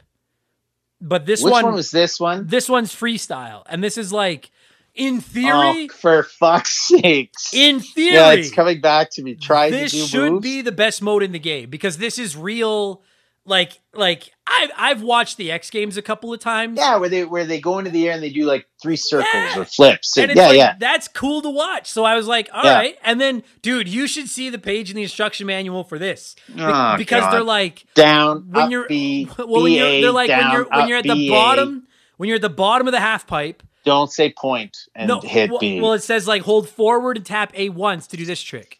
Hold forward and tap A twice to do this trick. Hold back and tap B twice to do this trick. How is that response? The only trick I could make him do was when you get to the top of the half pipe and then you grab the bottom or whatever. No, I couldn't do a handstand thing. No, I could get him to literally like land the lip of his skateboard on the edge of the half pipe and stand there and then go back down. And so it was like 200 points, 200 more points, 200 points, 200 more points. Yeah, and you're getting murdered. That's all I could get him to do. And then you get murdered by the other guy. You get murdered. But then because he's doing flips. Well, but there was moves at the bottom. Well, no, when you're trying to build up the speed. Move at the bottom, and then it does it when you get to the top. And then you go up to the edge, and then it'll do whatever. Yeah. Oh, okay. Just like you could jump off at the high thing. Yeah, exactly. Get the fuck out of here. And then I got him to go into the air a couple of times, and then you just hold like left or right, and he starts spinning, which is neat. But then I have never, and I YouTubed it, and I found 2 different reviews where people were like, I've never landed a jump in this game. And I was like, me neither. I can't figure out how you're supposed to land the jump. All he does is he either crashes and he like slides down the half pipe on his knees, or he goes off the edge. And then it looks like his brains were blown out of his head and he just dies. And I was like, that was the most entertaining part of the game making him crash. That's what you want to happen to yourself playing this. It's trying so much. Yeah. But they didn't meter at the bottom, or like you build up speed and then when you hit the edge, you hit A like 3 times. Yeah. And it'll do something. And then he comes back down. Yeah. ABA. Or when you're on your way up the wall of the half pipe, just make it like if you hit up, down, B, you do a trick. You know what I mean? Like just put tricks in like that. I think it's just build speed and you come up off the edge and you're doing combos. B, A. Like if you can hammer that out in the air, he'll do like weird shit. Right. But no, And then if you're going to incorporate like maybe down and BBA, he does like the hand grab thing or whatever. It was just awful. And that should have been the best mode in the game because that's real. Oh yeah. That's a real and then we get into just racing but not. Right. And it's so okay, sorry. I don't even know what it's called. No. So we did the joust, which is in the pool. We did the 2 half pipe events, which are shit. And then there's 2 like racing things where you're going downhill. And again, dude, other games have done this. In Bart versus the World, you control Bart on a skateboard on like the Great Wall of China, and it's not good by any stretch. But it ain't this. No, it's not this. Dude, Back to the Future, which is a horrible game. Yes. Marty skateboards at least, and it works. Again, this is that same view, but just straight down. Yeah, and it's hell. It looks like Paperboy. It's so bad. Yeah, you start out at the top of a hill, and one of them you go by yourself, and you're at the top of this hill, and so just to get the controls down for everybody, you start at the top of this hill. Down makes you like every time you push down, you don't actually see him take his foot off the board and like push off, but I assume that's what you're doing because you speed up. And if you push up, you slow down. And then every time you push left or right, he turns 45 degrees in that direction. Does he? He's got 8. But he does it. And it's insanely delayed. And the object of it is to simply get from the top of the hill to the bottom as fast as you can. It's so jerky. If you touch right, left, down, you're too fast. No, and the whole thing is like 45 degrees, but you can't get them to stay. Like when you're going 45 degrees, you don't go at the same angle as the path is drawn. And so you actually have to like 45 degrees and then shift completely sideways just for a second. And the graphics, like if you hit a downside or like left, right really fast, it's moving really fast, and you could have like a seizure for God's sakes. Yeah, you can't tell what hurts you, and everything hurts you, and then it expects you to do like because you can do jumps, and it expects you to do jumps. Like if you come up to like it's not jumping, and it's so delayed. The jumping is so delayed, so you're just gonna end up crashing. Every time you crash, you get a time penalty. And like I'm telling you, if you guys have never seen it, there's an episode of South Park where they go to a ski hill. And Stan is learning how to ski, and they teach him how to ski without poles. And they're like, and we've all learned this when you went skiing as a kid. Like, well, I shouldn't say that, but like here in Canada, at least, you're like that's part of your schooling is you go to ski hill and you ski a few times, and like you don't use poles. And when you make your 2 skis into a pizza, that's how you slow down because you cross them. And then when you make them into French fries, you speed up. And you see Stan on this episode of South Park. Everyone's like blowing down this hill, and Stan's just like pizza. French fries, pizza, and he starts and stops. That's exactly how you look playing this downhill thing on Skater Down. Yeah, it's horrible. Because you start moving, and then you have to turn sideways and stop. And then, like you said, you're like, and then, oh my God, and then, if you get turned around, left becomes right, and right becomes left. Oh, and so then you push left, but your guy's facing backwards, so you go right, and then you crash again, and then when you get up, he's backwards. But how are you going back? And by the way, how are you going backwards? I don't know. You're skateboarding. You know what'd be really funny is if this whole episode is shit because this is exactly how real skateboarding is, and everyone listening to this that actually skateboards is like these 2 old idiots don't know what they're talking about. Like, why would I turn around and I'm at the exact same speed and then it's just backwards? What part of skateboarding does that happen? It's so bad. There was one moment. If I turn around and face the other way, my whole trajectory changes. Why? There was one moment where I got some momentum going and I was like, hey, there we go. Like he made it down one angle and then I made a turn and I was like, oh, here we go. Then all of a sudden there's all these like black spots on, I assume they're like pebbles or something on the ground. And I was like, oh, fuck. And I'm trying to make him jump. So I'm holding down and hitting A, which I'm thinking is jump because down is to speed up. No. To jump, you have to push up and A, but up is your brake. So if you hit it too fast, then instead of jumping, you brake, then jump, and then you have no speed. So I did the jump, landed right in the middle of the pebbles. Are you fucking kidding me? I was sitting there and I'm like, what is your fucking problem? Like, why is this game like this? Why can't A just jump? Why isn't it just... Why isn't A jump? Just jump! Why do I have to hold up? Paperboy. But it's a break. You know how is a break with A? It's jump. I don't know. I just couldn't. I couldn't. But why did they confuse themselves when they just A, up is brake, down is speed, left is left, right is right. But again, why incorporate any of the D-pad if you could have just made A jump? A should just be jump. When I push That's A, it. I jump.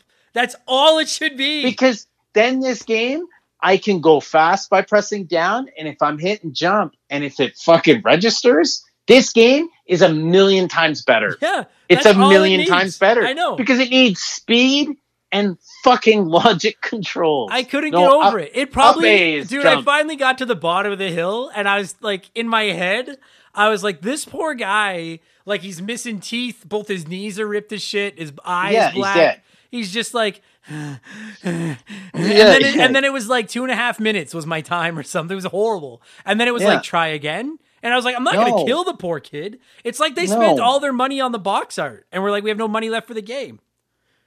It was just Yeah, like, it's so bad. And then oh. And then there's another we're race. not done. There's Yeah. another race. This one's in the city, right? Yeah, and I actually, Yeah, I and do this one think is- this is a cool idea, but it doesn't work. Yes. No. You- but it's so hard. Yeah, you go down an alley and you race another player down the hill. And it's so cool. At the very start, you're both in like a window, separate Yeah. windows looking down this alley. And then when the Yeah. game starts, you both jump out of the window onto your skateboard, and then you skateboard down this alley. And you have to like dodge obstacles like fences and garbage cans and sewer drains and stuff like that. Yeah, and gates. Like there's Yeah. like a big fence with a one hole in it. Yeah. And so if you go down if you're going down the right side, you're fucked. Well, you're just the thing is like you hit stuff and then it stops you and you crash, but the other player keeps going. And so then it just ends up like teleporting you up to where they are and you get like a time penalty. But then you also can punch and kick out either side of your skateboard. Again, we're skateboarding. How many know. people have kicked and punched off a skateboard and But now, survived? I will say that like when I read it, I was like, well, it kind of sounds like Road Rash, but on skateboards. I was like, all right, this could be neat. But then the punching and kicking is like 2 pixels off your skateboard. You can destroy stuff for extra bonus points, or you can kick your opponent off of their skateboard. So but is it, what? hang on. Is it simple? No. The instructions, Yeah. there's a light, medium, and heavy punch and kick, and they change No way. they change how you do them based on which direction your skater is facing.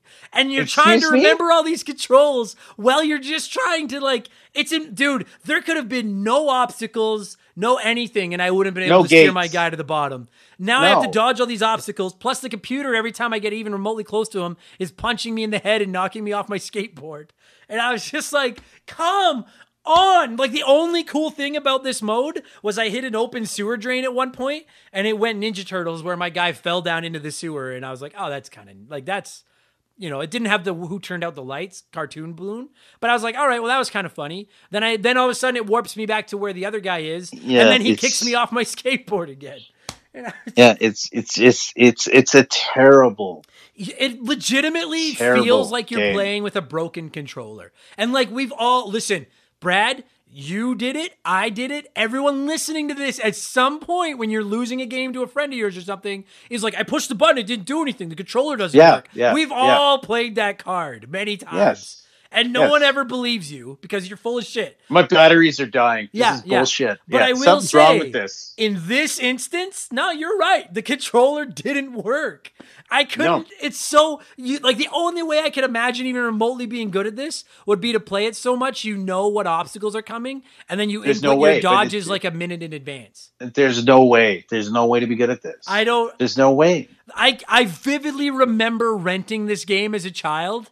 And then playing it for like an hour and then being like, If you watch the reviews of this game too that are out there, like a playthrough, these guys are all mediocre and they make it because it's just mediocre and you're playing it safe the whole way down or whatever. You don't even give a fuck. Yeah. They did a playthrough and it wasn't fun. It wasn't quick. They weren't good at it. They weren't making all these great moves. It's a shit fucking game. Put this on the shit. I've done a lot of good games. This is not one of them. No. And it's going to the shit pile. And I appreciate it. And I'll always come back for these because you know what? These games are so vivid in our memories. Again, back to that. But it's just so fucking terrible. Yeah, but that's all what, of it. That's what I wanted to say though, was like, because I agree with everything you just said. This game is terrible. It's shit. It's. I agree with all that, but I'm like, there's like, listen, the NES. I don't know how many games there are on the NES, but it's almost 1,000. There's a lot of games. Yeah, it's almost 1,000. And I don't. It's obviously a little bit subjective, but I would peg the ratio at good games to bad at probably somewhere in around the 1 to 3. Like a good game on the NES for every 2 or 3 just bad shit. I think 90% of the games were shit. Well, I'll go fucking farther. By today's standards, but I think there were some that were playable back then. They just haven't aged well. But this one... No, yeah. But this one is not... This is in a pile where it's like, you look so good on the cover. Yeah, and that's why I'm like, I don't know why... It's so bad. Why does everyone know this? Like, is it just the cover? Is it that it was like the first skateboarding game? Yes. Because I'm telling you, it was in a store. It was in a store, and we saw it. And the ad we talked about with that the ad. Big guy I remember that ad with that ugly guy, and it was a white background because Konami always did the white background. And then the bottom right, it had like 1 to 4 photos. But like, and you couldn't even tell what the fuck was going on ever. But have you ever played Snake Rattle and Roll? Do you know what that game is? Yeah. Okay. I remember the cover though. Like, I played it maybe once. I love that game, and it's not good. It's awful. Snake Rattle and Roll, is that got... I'm just going to try and call it up right now. Red and blue circles. Yeah. And it's got the gold bricks around it. Why do I know that? Like, why do I know that? But like, a lot of people wouldn't know that game. And it's like, a lot of the shit games from those days aren't remembered. The only shit games from those days that are remembered are either the like, Dragon's Lair, like the criminally bad games, or the games that are based on IPs that everybody knows. But for some reason, like Skate or Die, I mean, I guess skateboarding is a thing everybody knows, but I'm like, why? It's just so odd to me that, like, I guarantee you 4 out of 5 listeners of this podcast know Skate or Die. And they're gonna know the ads we talked about. Yeah, they're I gonna guess know that's what it has to be. Because I don't know how we all know that. Yeah, it's a mix. It's mostly a mix of advertising for this game, the box art, and that fat guy. Yeah, that guy in the game. Just the rest of it is like, because I will tell you this: when we talked about Skate or Die, and I saw it on a list of games, I saw the cover, and it just flooded back to me in certain ways. But I'll tell you, it took me to watch a video to remember what the gameplay was. Yeah, you know what? That fucking box convinced me to rent this game multiple times as a kid, even though I knew I was going to hate it. Because I would be like, well, maybe this is the time that it'll make sense. And it never did. I'm a little bit older now. I'm 6 months older. I'm going to do it again. And I'm going to get it. And you know what? I was just reading, because I was curious, like, why didn't they ever, like, I would love to see a Skate or Die now. Because, like, the idea of it is fun. And I was just reading that they were working on one for the PS2 and Xbox, and then they canceled it. But I just was like, because like the joust going down, like I love Road Rash. I think Road Rash games are a blast. And it's like the idea of Road Rash but on skateboards sounds really fun. But like you couldn't make it can't be worse than this. Like, you couldn't make a game worse than this one. I don't know how, but I don't know why everyone knows this game, but they never seem to do anything with it, and I don't know why. Maybe they just don't want to compete with Tony Hawk and Skate at this point. Maybe that's I guess there's a part 2 of Skate or Die, and it's supposedly one of the weirdest and like worst games ever. Oh well, its older brother is already one of those. So yes, the bar is low. It's a terrible game, absolute garbage. Yeah, I'm done. I'm glad we got the good out of the way to start. People probably got and then Angry Adam Paul. I didn't expect to get as angry as I did, but this game's just yeah, you went there. Felt good. It's one of those things again where it's like you get like half a point for trying to do something so different, but you're 99.9%. Yeah, you know what? You get 0.1, but because you're so off base, like you can't tell me there's somebody out there. I would love to see like the best video game player from that era. Is there somebody good at this game? Because I'd love to watch them play it, because you would just be staring at his hands going, there's no way that worked. Fuck that. I do it. You know what though? There's someone is good at there's not one person good at every game, but every game has got at least some sicko out there That is Yeah, like, like my game like that is Bart versus the Space Mutants. I'm like, dude, I'll own your ass at that game. I'm good at that game for some reason. So someone out there's got this game, but they probably aren't listening to this because they live in a cave somewhere. Because they're a fucking freak. If somebody is out there that can play this game and show us live footage, like a video of them playing it and saying, I can do everything, it's really good, I dare you. Yeah. Because you don't exist. Yeah. You're bullshit, or it's modded. Fuck off. Yeah. Because it's garbage. Okay, we got to score. What are we rating this out of? Well, I was just looking, and you know what? Because I know we're both going to give it a bad score. This is all it gets. There's five events, so it gets a score out of 5. It's that. That's easy. 1.5 skateboards out of 5. Wow. That's more than I'm going to fucking give it. What's your logic? Give me your logic on that. My logic is, like I said, I give it more points just for the cover and shit. We all know it. And that the advertising from Konami and the big purple guy. I'll give it that. I'll give it a 1.5. I would never play it, but I'm giving it a 0.5 out of 5. It gets a 0.5 for having a great name and cool grab box art. Is this not the worst game then? No, because I would. Well, no, you know what? No, you know what? There's. I can think of. I would put Shaq Fu below this. I would put Mario is missing. Really? Yeah, and I would put Mario's missing below this. You hated Shaq Fu way. I hate Shaq Fu that much.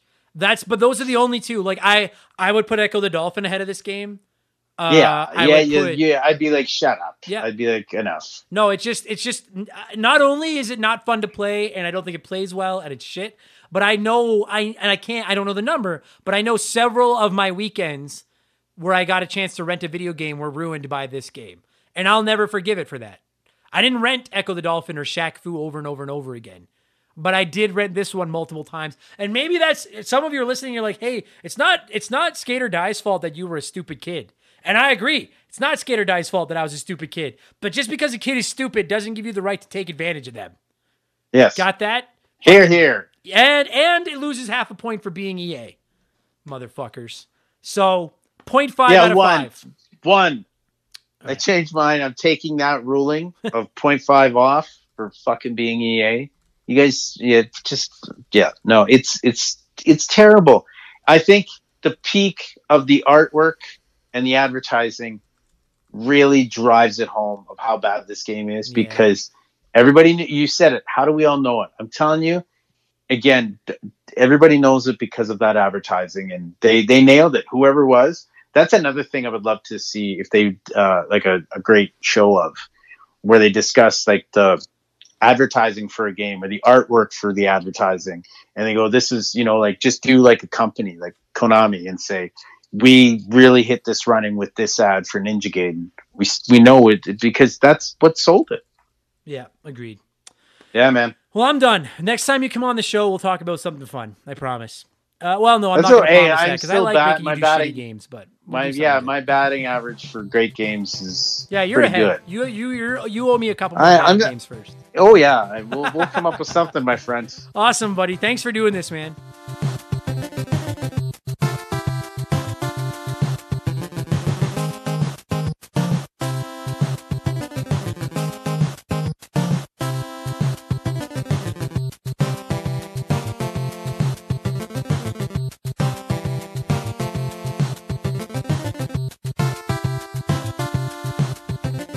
And that's going to do it for this week's episode, Brad. Thank you so much for giving me a call and reminiscing about Skate or Die. And to every single one of you hot dogs right now listening to this, thank you so much for giving our podcast a chance. Whether this is your first episode or your 162nd episode, I am floored beyond words that anyone wants to hear what I have to say. So thank you all so much for the support. I really appreciate it. If you enjoyed this, if you've enjoyed the old episodes, you want more episodes, consider signing up for our Patreon. It's only $2. And I know that I plug it, but it's like my job to plug it. $2. And you get 2 extra podcasts every week. One on Friday, one on Sunday. Every week. Plus instant access to well over 100 previous bonus podcasts. We talk gaming reviews, game rankings, hypothetical stuff, gaming discussion. There's gaming news in there from Game Patch. All kinds of fun shit. Plus, you can join our Discord. You can play one, remake one, erase one, and send in comments for blowing in the cartridge. You can DM with me. I'll give you a shout out. Maybe the best value in the history of the internet. Patreon.com/rememberthegame. And if you want to support our show with merch, consider checking out rememberthegamepodcast.com. We have, and I'm biased but also sincere, some of the dopest looking retro gaming clothing out there right now. The art is sick. My man Joe over at 4545 Creative drew it. He's fucking much better at drawing than I am at torquing. It's that didn't work as well as I planned for it to do. But anyway, it's cool art. So rememberthegamepodcast.com. And I'm on Twitch. Look for Remember the Game over on Twitch. I streamed every Tuesday night. We play Tetris 99, and the people that come by are welcome to jump in and play with me if you want. And then otherwise, I just hop on there whenever I have time. So if you just follow me, I don't take subs. I've turned subs off. It's a free thing. I just use it to connect with my fans and connect with the listeners in the community. Look for Remember the Game over on twitch.tv. And not Remember. I don't know who that is. Remember the Game. And it'll tell you when I'm on there, and you can come say hi. That'll do it, everybody. Thank you so much for listening. Stay safe. Skater, if you have to choose between skate or die, or skating or dying, think long and hard, because playing skate or die that's about a death sentence. But thanks for listening. That was a horrible, god damn it. This was a good episode, and that should have been a great finish, and I fucked it all up. I just want to say enjoy I'm going to get out of here.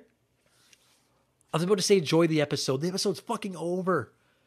How does anyone listen to this fucking show? Jesus Christ. Thank you, everybody. Cheers. Remember the Game is brought to you by our Patreons. I could not produce all the content I turn out every week without all of your support. So I would like to take a quick moment to thank everyone that has supported us at patreon.com/rememberthegame. So a huge thank you to Dave, Makeshift, Mallow Money, Todd, Joe Buck, Ben Drinkin, Sharonic, Andre, Stupid Monkey, Freezer Burnt, Tyler, Michael Mathis, Fake McHugh, Joshua Shenfield, Jeffrey Mathis, Keegs and his Stupid Arrow Handle, Jin and Chris, James Clark, Robert Lippa, Sean Razine, Dave McGee, DNA Gaming, Joe Gillespie, Nathan Warzika, Ashley Cronenbitter, Ben Bulliu, Slick Rick, Evan Refuse, Doug Dorn, Chris Fleury, Josh Morgan, Charlie Madero, Scott V, Rex Sheldon, Andrew Wright, Gary C, Divalk, Luca, Kate Roberts, They Call Me Badger, Joe Mack, Desert Tortoise, Jordan, Dylan, Do How, Kevin Huffer, Jason Cortez, The Good Enough Gamer, Fraser Burns, Brian McKay, Alex Martinez, April Sane, Nick Sills, Vladstein, Kyle Paul, Mark 209, Lil Bunny Fufu 89, Matt Brown, Ben Busha, Adam Anderson, Aaron Cuphall, Dan T,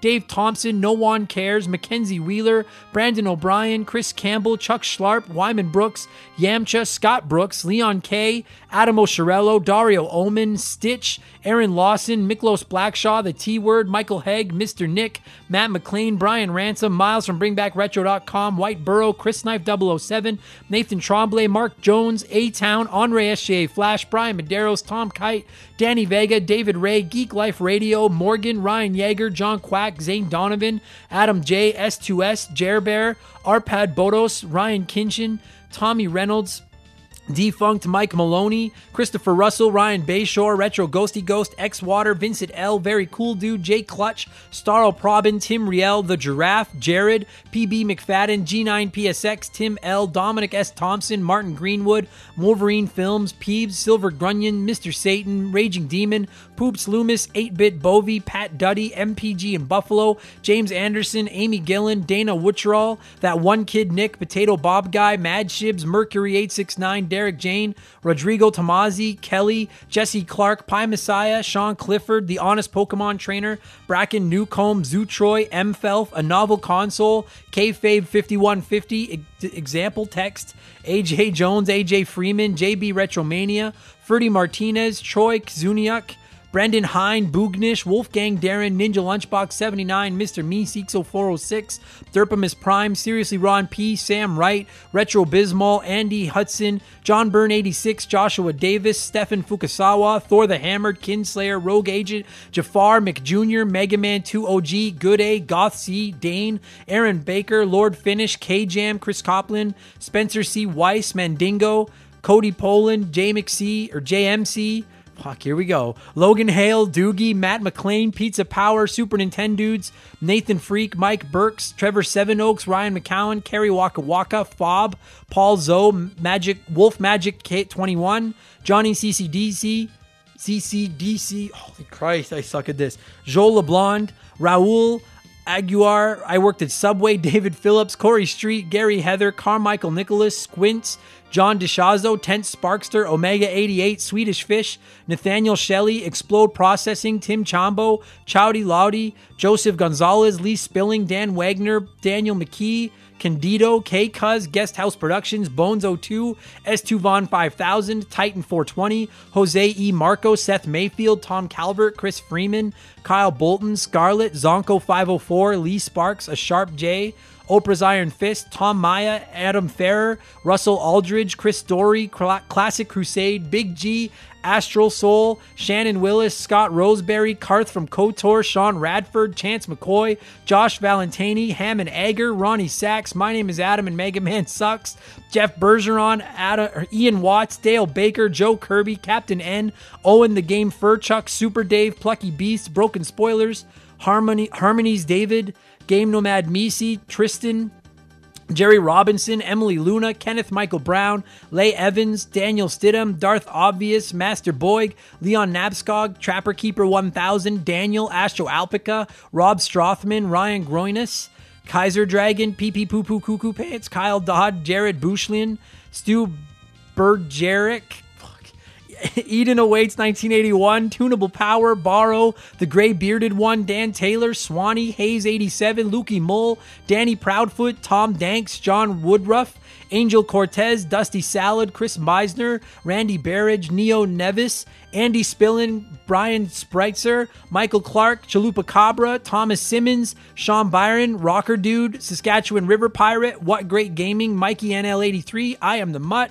Juga, Brian Sherborne, Joseph Ciampetti, Adam Fisher, Adam Stank, Generic Shilling, Noop Q, G-Virus88, Beth, Rob Kinsley, Benny MB, Shadow Annex 626, Vomit the Soul, Strife89, Thermopolis, Paul Rakowski, Liam, Micah Veal, Chris Daniels, Gareth Dunn, Matt, Denzalo, Evan, King Caruso 64, David Deegan, Michael Bayshore, Eric Chavenius, Matthew and Jules Forever, Holmes, Ryan Gibbons, Dan S., Adam Goldstein, Vigo the Butch, Austin Urisetti, Matt High, Nemo Sandoval, Matthew Centrone, and Noah Bleem. Fuck, I suck at this. But either way, thank you all so much. If I mispronounced your name, consider it a badge of honor. I appreciate the support. I'll talk to you again next week. Cheers.